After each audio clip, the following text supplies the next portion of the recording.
Welcome back again to some Wargame Airland's Battle action. It's going to be a 4 vs 4 game on the Gavle map, and this game, if nothing else, is going to be a pretty good indicator of how rusty I am with using the Americans, as you'll be finding out a bit later on. In either case, I'll be playing as the Americans on this map. We'll all be playing as NATO. I'll be Lightman, we've got Hatchfunder, Apex and Flovo as well, and the pact consists of Newlich, Jake, Nooblord and Eake. Interesting names indeed. We'll just fast forward a bit. Battle lines are being drawn all over the place. Sounds good to me.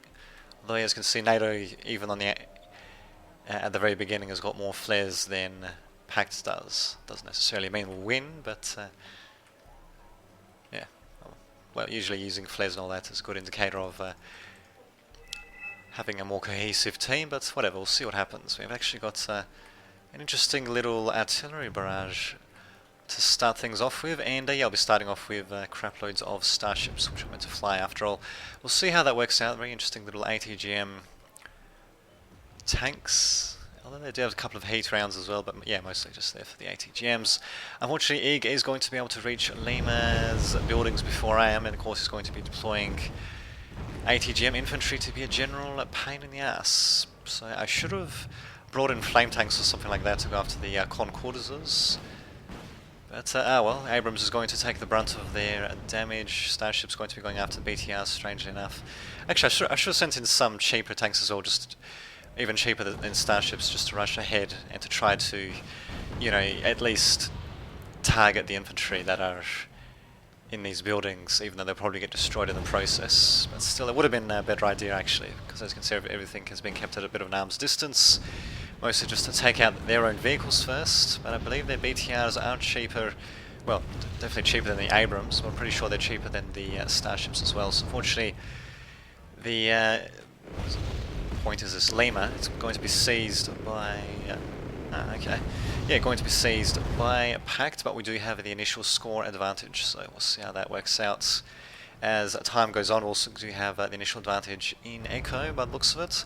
Are going to get flamed a bit there. We definitely need more anti-air, and more anti-air will be forthcoming. Thank the Lord for that. To have some US Marines of our own and some AA infantry, who unfortunately all got fried up, except for a couple of US Marines here and there. So ouch. Very good use of napalm by our opponents, bizarrely enough. Will they actually win this time? I don't know. All I know is that I've got more tanks than they have ammo.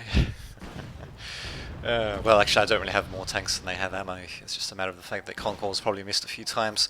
Starships are still shooting all over the place, shooting everything except the infantry, which is still remaining hidden. And they are going to get resupplied slowly but surely. Finally going to be sending in some heavy hogs. Thank the Lord for that. Which shall hopefully be destroying the Concorders quickly enough. God, I hope so. Damn it, but unfortunately I do have some anti-air of their own. Books actually taking on helicopters. Who to think? Not really sure where the hell this heavy hog's going. But okay, and mine is going to be going after these Superiors. Not such a bad little target, but I do kind of have these other guys to worry about. Bizarrely enough. And again, these guys running out of ammunition. Oh, indeed. And of course, Teddy used to be a pain in the ass as well. Why not, though? Damn.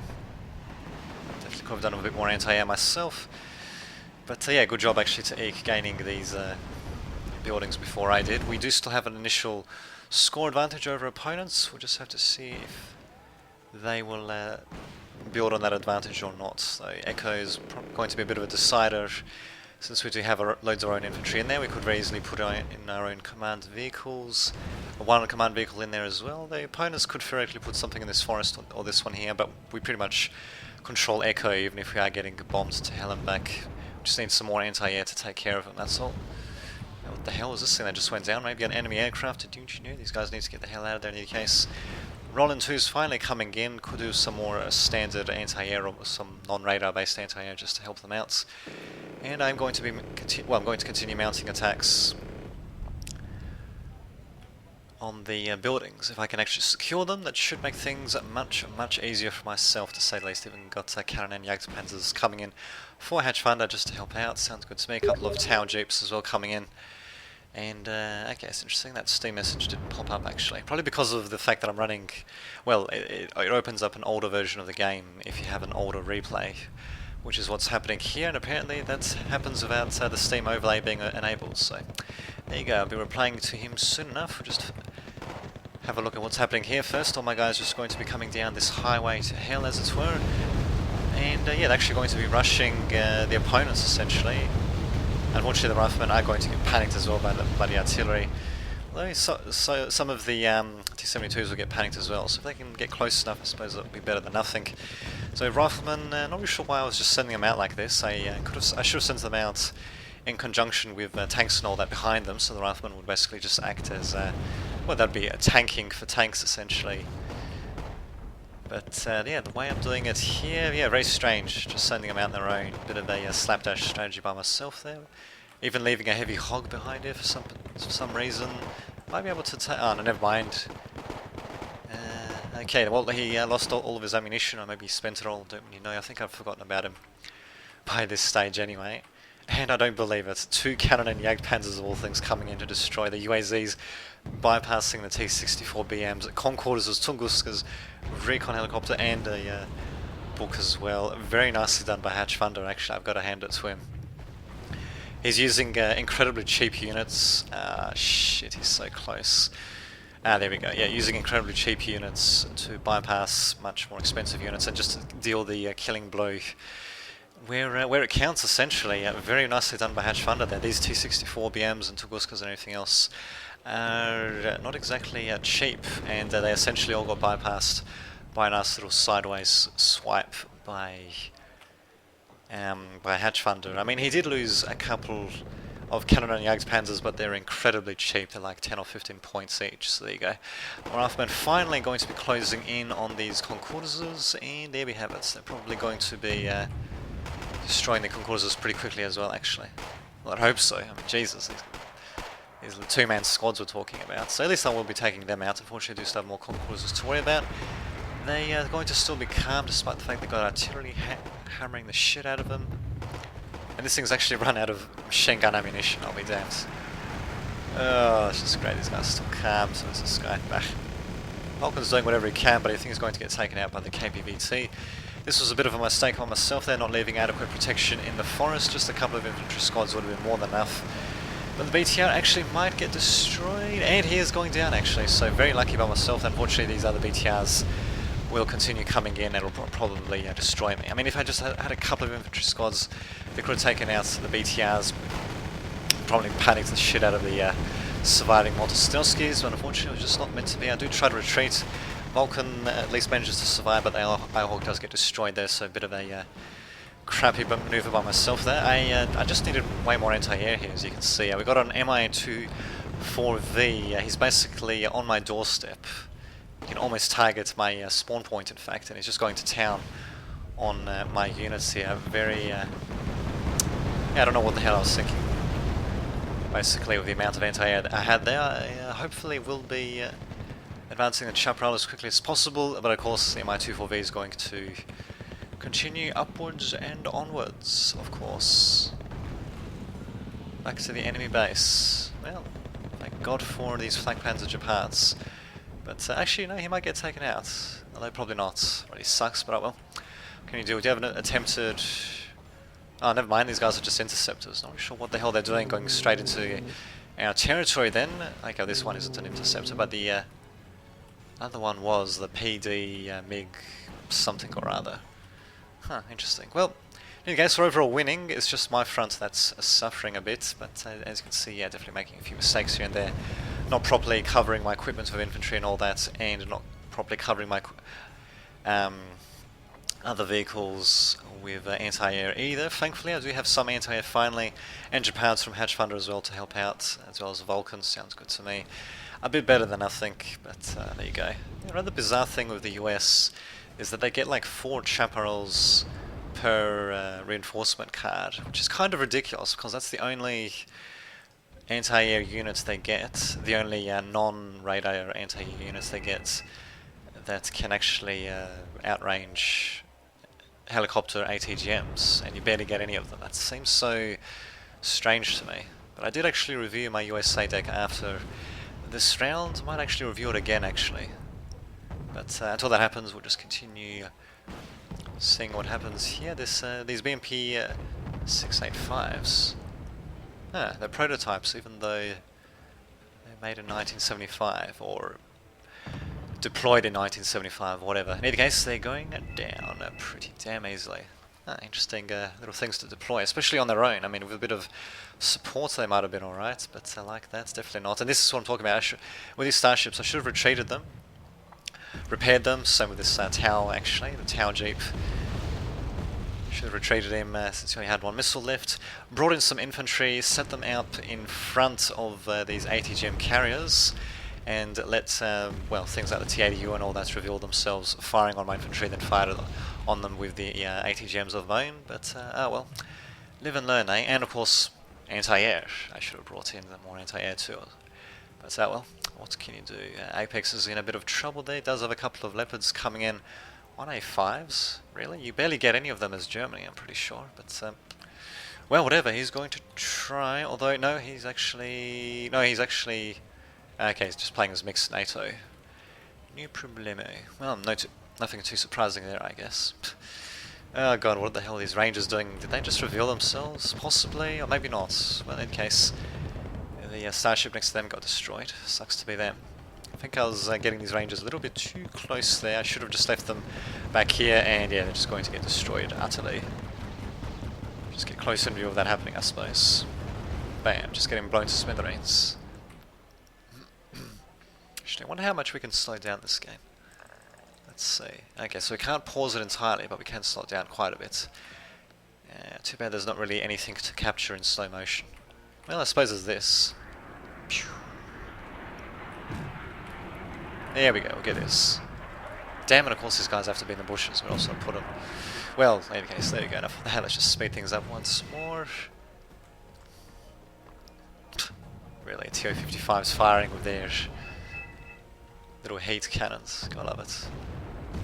Although, well, actually, Hatchfinder leaving his Roland 2 is a little bit too close for comfort there. My Rangers would have spotted them, and actually, yeah, they probably will be able to get out of there. Unfortunately, Rangers will get taken out, although saving Armada Roland 2 will probably be a bit more important than trying to keep them alive. Should be doing is trying to keep my US Marines alive, though. Just a couple of cargo vehicles will be more than enough for them, as well as maybe some more anti-air, for God's sake. We do have some anti-air there, but some more infantry-based anti-air just to be a little bit closer to the fronts there. What can you do? Fine, do have an incursion by the opponents. Well, incursion they happen to spot anyway on the town here, but unfortunately these guys are going to get destroyed. They're fighting outside of cover. Transports are going to get destroyed by the RPGs, and the infantry are definitely not going to fare too well in, well, just in the open field like that. Yeah, dying rather dramatically. I don't know why that guy's shooting upwards. I don't see any helicopters above them. But interesting little assault though, but unfortunately not quite enough to... there's actually more of them coming. And what do you know, there's actually something even firing at them, God forbid. Can I actually follow these guys? Yeah, what do you know, I can actually. What do you know? Oh, down they go. Yeah, an interesting little assault. Might have worked actually if they brought in some flamethrowers or something like that, and maybe just brought in a couple of sacrificial, really cheap sacrificial units just to spot ahead, and then to flame the shit out of them from afar, although that would have been vulnerable to ATGMs. So really, there's several things that they needed to do there. The first one, of course, would have been smoking or napalming these front buildings, and trying to get some stuff in there under cover of the flames, waiting for the flames to abate, and then continuing on the assault there. We do finally have some flame infantry coming in for each, as well as some frag grenade equipped BMP-1Ds at the very least. Let's see how well they do actually, especially since these guys are out of ATGMs. These guys are not out of the rocket launchers. There we go, Sapedias do manage to escape. Unfortunately they are stunned though. And I think actually they could try to get into this building, but nah, they're going to get destroyed way too quickly. Oh, never mind, the infantry unit that was here, not really sure who that was, but Yag Commandos, I think, they actually got destroyed, so I did manage to accomplish that at the very least. Oh, actually, did they come here, these Yag Commandos? Actually, no, I think the Yag Commandos here were destroyed. This is a completely different squad, most likely. So, yeah, these assaults that they're coming out with, they should be... This noob lord, he should be trying to... there we go, finally got some longer ranged flame tanks Doesn't want to get too close though, but in any case, good job actually taking them out. But in any case, our opponents would have had much more success if they actually saved up a bit, and rather than attacking in waves, they should have tried to attack as a bit more of a, well, with a bit bigger, more hard-hitting force instead. And still, constant pressure isn't such a bad idea, but the way they did it wasn't exactly very efficient. Oh well, my riflemen at the very least are actually somehow still alive. So all these fucking concordances though, whatever was in here just got destroyed by the looks of it, and we should have more riflemen coming in to secure this building at the very least. I should have got some, well I should have actually detached a squad to go up against these concordances actually, now that I think of it. Okay, they might not even survive actually. Whoopsie long. Oh well, they're going to reveal the T-80U at the very least.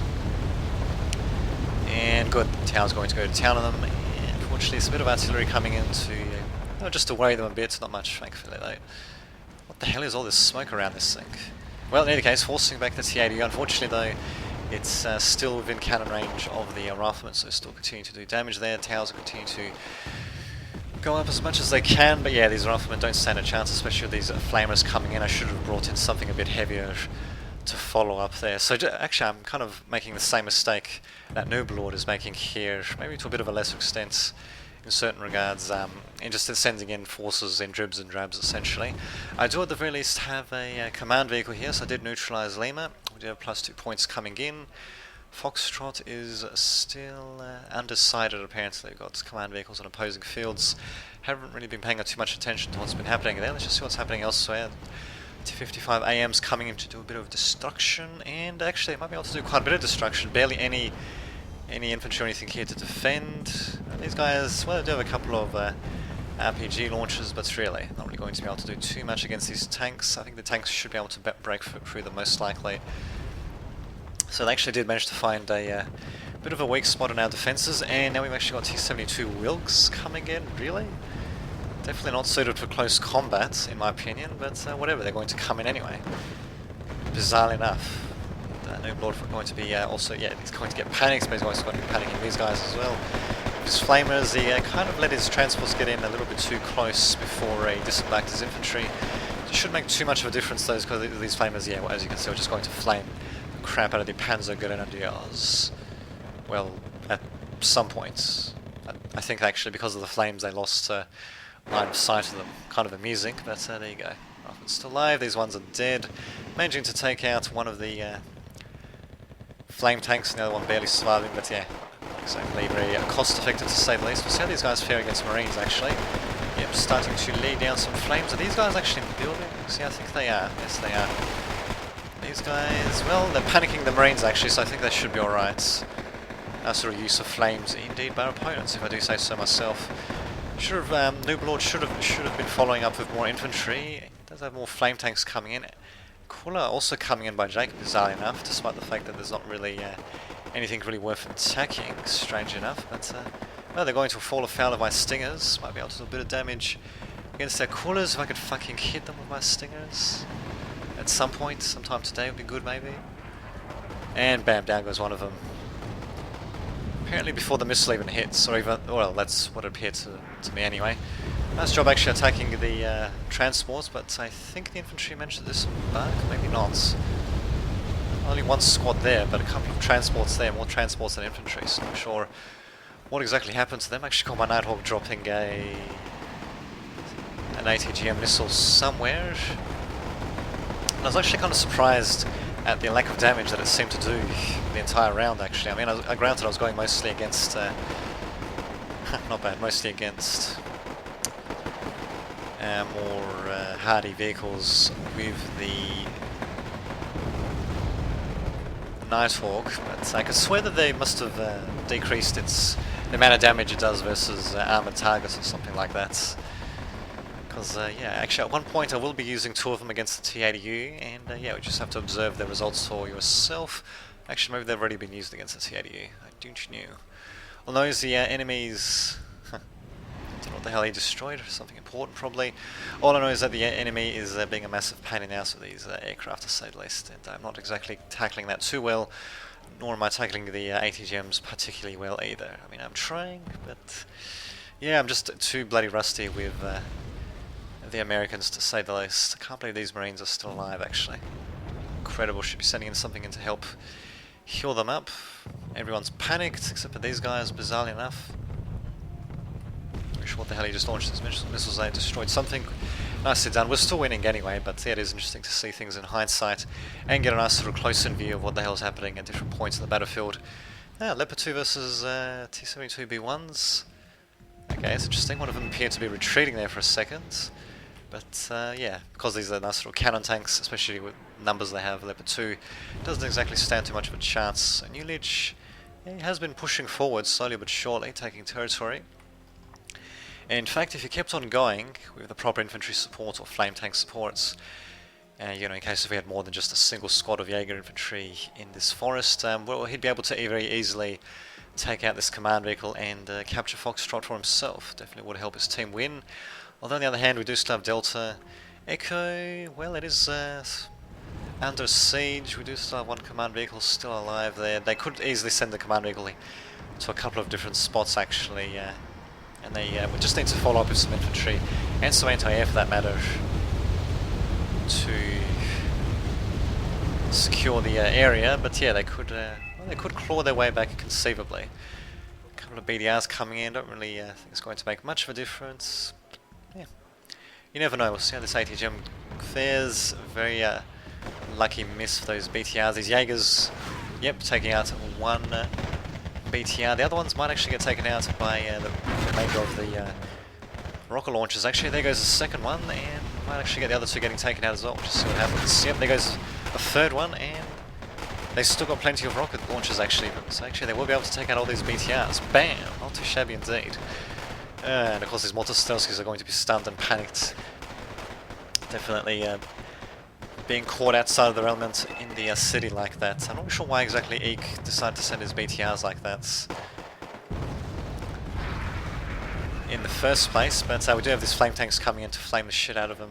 Yeah, he should have disembarked his infantry at a bit of an earlier point. In fact, what he should have done, because he knew that this point here was bereft of enemy infantry, he should have sent in his infantry in this route and then got them to hole up in the buildings and then just pushed up that way rather than try to engage them out in the open. Or if he wanted to engage them out in the open, he should have sent in maybe a couple of sacrificial units or so to reveal the infantry, or maybe even just hammered them with artillery actually.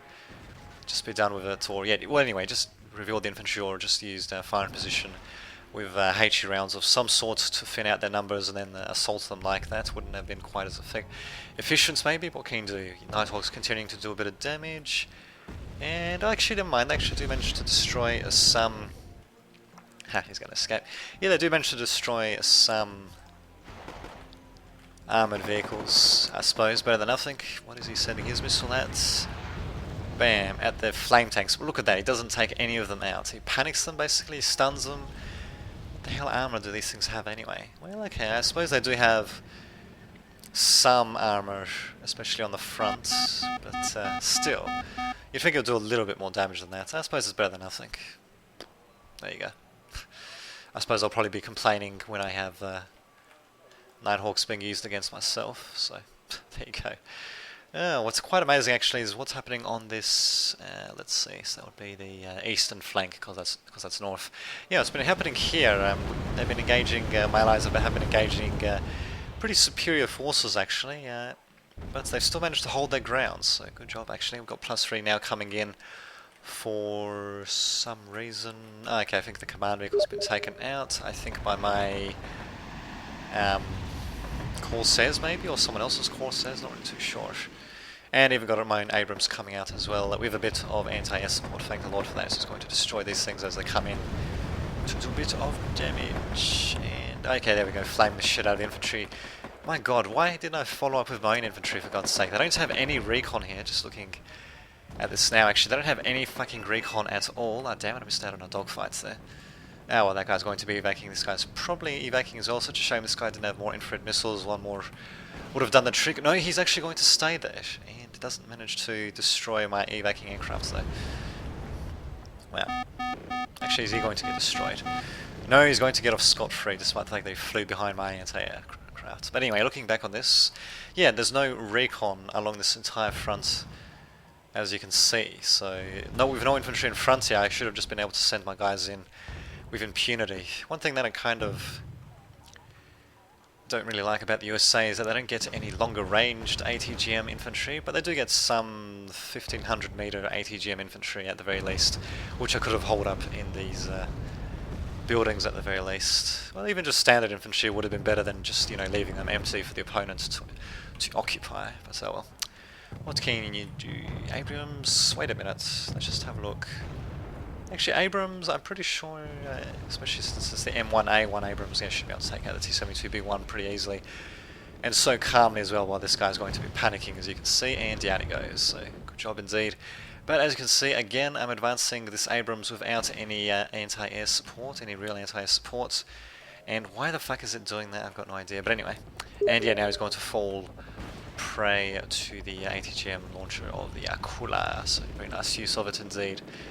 Oh my god, I mean really, granted I was rusty with, I don't know who that was, but granted I was rusty with USA, but that was pretty bad sending in such an important ground asset like that without, ground asset like that without proper anti-air support, or infantry support for that matter as well, just to go in front of him. Yeah, well, I think I was just trying to penetrate as far as possible into the enemy's home, I suppose, even though we do have some buildings here that could be occupied by ATGM infantry here. In fact, Noob Lord is, as you can see, on the cusp of occupying these buildings. Not really sure why it hasn't done so. In any case, Lima is ours, so there we go, with a bit of help by Hatchfunder, I believe. I think he did help out before, although now it's just my stuff that's out here. But yeah, with a bit of help I did eventually manage to take it. Thank the Lord for that. Echo, on the other hand, is very dangerously depleted of our own infantry. We definitely need more anti-air, more anti-infantry as well, more flame infantry, more artillery striking at their crap. We just need more stuff here in general, to say the least. Actually, Corsairs could do a bit of damage if I could land some good shots. And this guy is going to drop his payload somewhere. Well, he's going to get killed off, so I'm not really sure what the hell I was doing with him there. A bit of a miss micro by myself there, whoopsie long, and there go my Zippo tanks as well, due to play Scott 2AMs with their bloody Malyutkas. Okay, I think I sent those Zippos in case of infantry there, but there was nothing at all, and yeah, I'll reply to him in just a second. I can't really reply to him while this replay is running, because it's using an older version of the game, and because it reopens it, apparently disables the Steam overlay, so yeah, I'll definitely try to reply them as soon as possible. And they have it, we've won, it seems. I did notice our points actually ticking up to victory, but in any case, total victory to us. Not too shabby kills and losses, second highest in the team. Hatchfunder definitely fighting on several different fronts from what I can tell, and getting some pretty good kills off. Very good manoeuvring by him there, but there we go. Yeah, overall pretty good team effort indeed. A bit slapdash by myself there, and being rusty with the Americans didn't exactly help too much either, but still an interesting game to say the least. So there you go. I'll see you all next time.